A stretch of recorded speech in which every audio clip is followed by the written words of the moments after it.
Peekaboo. গ্রামে সৎ চাষী। এক গ্রামে বসবাস করত রহিম নামের এক চাষী। সে ছিল অত্যন্ত সৎ, পরিশ্রমী এবং ভদ্র। প্রতিদিন ভোরে উঠে নিজের জমিতে কাজ করত। গরমে রোদে ক্লান্ত হলেও সে কখনো ফাঁকি দিত না। গ্রামের সবাই রহিমকে সম্মান করত তার সততা আর ন্যায়পরায়ণতার জন্য। রহিমের পাশের গ্রামে থাকত মুনসুর নামের এক চাষী। সে ছিল চতুর ও হিংসুটে। মুনসুর ভাবত, রহিম এত সম্মান পায় কেন? ওকে ছোট করতে হবে। একদিন মুনসুর এক ধূর্ত চাল চালালো। সে গ্রাম প্রধানের কাছে গিয়ে অভিযোগ করল, প্রধানজি, রহিম আমার জমিতে জোর করে চাষ করছে। সেই কথা শুনে গ্রামে সালিশ বসানো হলো।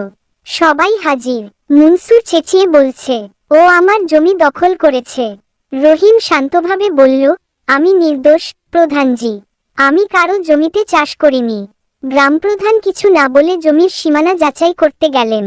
মাপজোক করে তিনি বুঝতে পারলেন, মুনসুর মিথ্যা বলেছে। জমিটি আসলে রহিমেরই। প্রধানজি রেগে গিয়ে বললেন, মিথ্যা অভিযোগ করেছ মুনসুর। রহিম নির্দোষ। আমরা এমন অন্যায় বরদাস্ত করব না।